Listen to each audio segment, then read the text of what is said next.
Hi everyone, welcome back to the Puttering Penman. Today we're going to review the Pilot Metropolitan, which is one of the classic entry-level fountain pens. We'll go over the packaging, pen design, size comparisons, a writing sample, and then the cost and value of the pen. So the pen comes in a standard Pilot box. If you've watched my review of the Pilot Explorer, you'll recognize it because it's the same packaging. So take out the cardboard sleeve. Pilot gives you this use and care guide. Take that out, and then the pen comes in this box. Take the pen out. The pen also comes with a let me open this up again. Comes with the cartridge, and I believe the Pilot Metropolitan also comes with a Con 20 converter. At least it did when I got the pen. It may come with a different converter now because I think Pilot's going to stop making the Con 20 converters. So this is the Pilot Metropolitan in the gray retro pop design. I actually also have the pen in two other finishes. This is the standard black finish, and this is a purple finish. I don't exactly remember which type it is, but the Pilot Metropolitan comes in a lot of different colors and finishes, which is really nice. This black Metropolitan was actually my first fountain pen.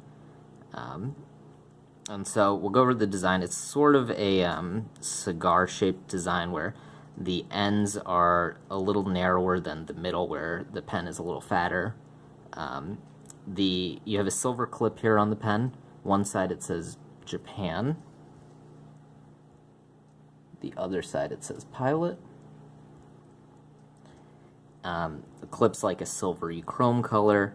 Each of these pens, the middle section is slightly different than the rest of the body, where the body is sort of like a matte finish, but this one has a shiny black centerpiece. This one has the gray retro pop color. This one has some circles in a darker bluish purple color. It's a snap cap, which reveals this nib. The nib has a little bit of like some vertical lines on it, which is a kind of a nice simple design.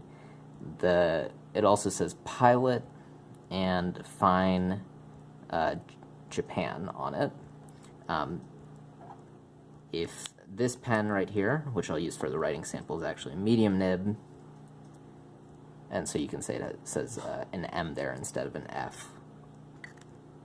The section of the pen is black on all of these pens, regardless of what the body color is.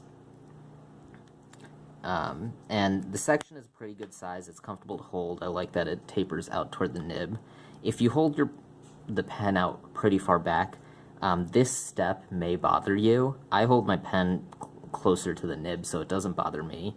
And the section really isn't too slick or anything, so it's a pretty comfortable pen to hold. The pen does post. It's actually not the most secure post. When I use this pen at work, sometimes the cap comes off. But it does post, and it'll stay on the pen most of the time. I actually prefer this pen unposted just because of the weight. So let's do some size comparisons. First off, the pen is 57 millimeters in length. The grip is 8.4 millimeters in diameter. The pen weighs 26 grams capped or posted, and the maximum ink capacity is 1.1 milliliters, and that's using one of Pilot's proprietary cartridges, which I actually didn't show you, so we'll go back to that. This pen is a cartridge converter. I have a cartridge in this pen, but of course you can use one of Pilot's converters as well to use any ink you want. Some size comparisons. If you watch my other videos, you know I always compare pens to a Pilot Metropolitan, but since this is a Pilot Metropolitan, we'll compare it to the two other pens I always use, a Lamy Safari and a TWSBI Eco. Of these classic entry-level pens, you can see the Metropolitan is the shortest.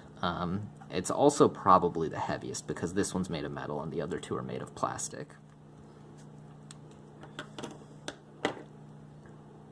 So now let's do a writing sample.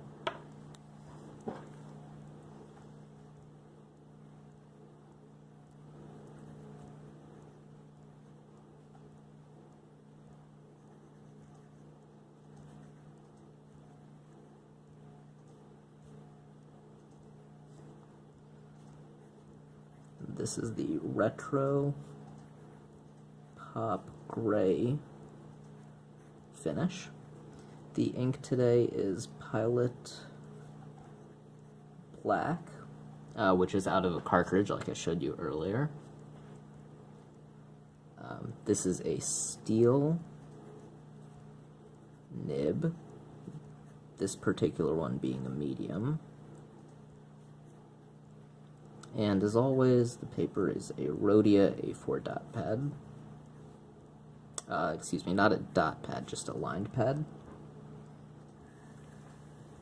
So the quote for the day: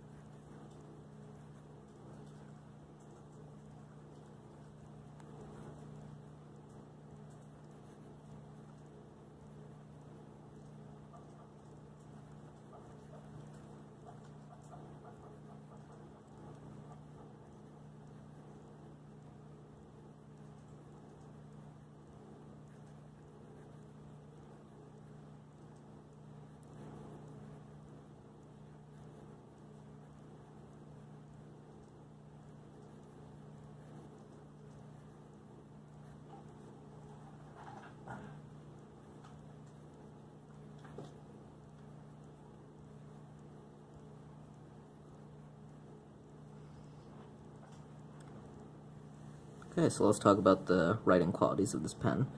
For stub, both the downstrokes and the cross strokes are the same width, so there's not really any stub quality to this medium nib. The Pilot Metropolitan, though, is available in fine, medium, and a 1mm stub. So if you want stub, you can buy that. Line variation. This is a steel nib. You can get a little bit of line variation by pressing, but this pen is not meant for flexing. Reverse writing. It works. Very scratchy and unpleasant. And then wetness. I would say moderate.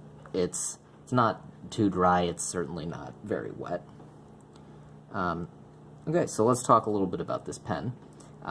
This pen you can get from the usual online fountain pen retailers for $24. You can actually buy this pen also from Amazon, Target, Office Depot, and a lot of other places that sell sort of, high-end office pens. And that, from them, it's actually a little cheaper. It'll cost you $15. One thing about this pen is that because it's a snap cap, and I don't know exactly what it is about the ink, perhaps, but I get some nib creep, which is, if you don't know what nib creep is, it's when ink sort of just pulls on the nib of the pen just from the pen sitting around, or maybe it's something about the air pressure of pulling the cap off, get some ink out onto the nib. But this pen does have some ink creep. It doesn't bother me too much. I just wipe it off with a paper towel or tissue and then start writing. Overall, this is a really good pen. I will note that the medium nib writes smoother than the fine nib.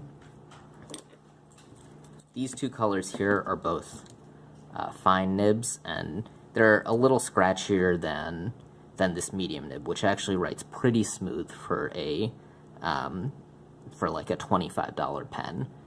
So really good quality there. And overall, just a really good entry-level pen.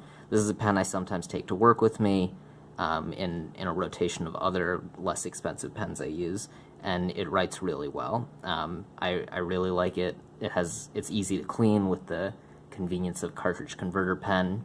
So I really have no complaints. Very impressed with what Pilot has created with such an inexpensive fountain pen. So, if you like this review, please give it a thumbs up and subscribe to the channel. I'll have a few more fountain pen reviews coming out in the next few weeks. So, have a good day, and bye!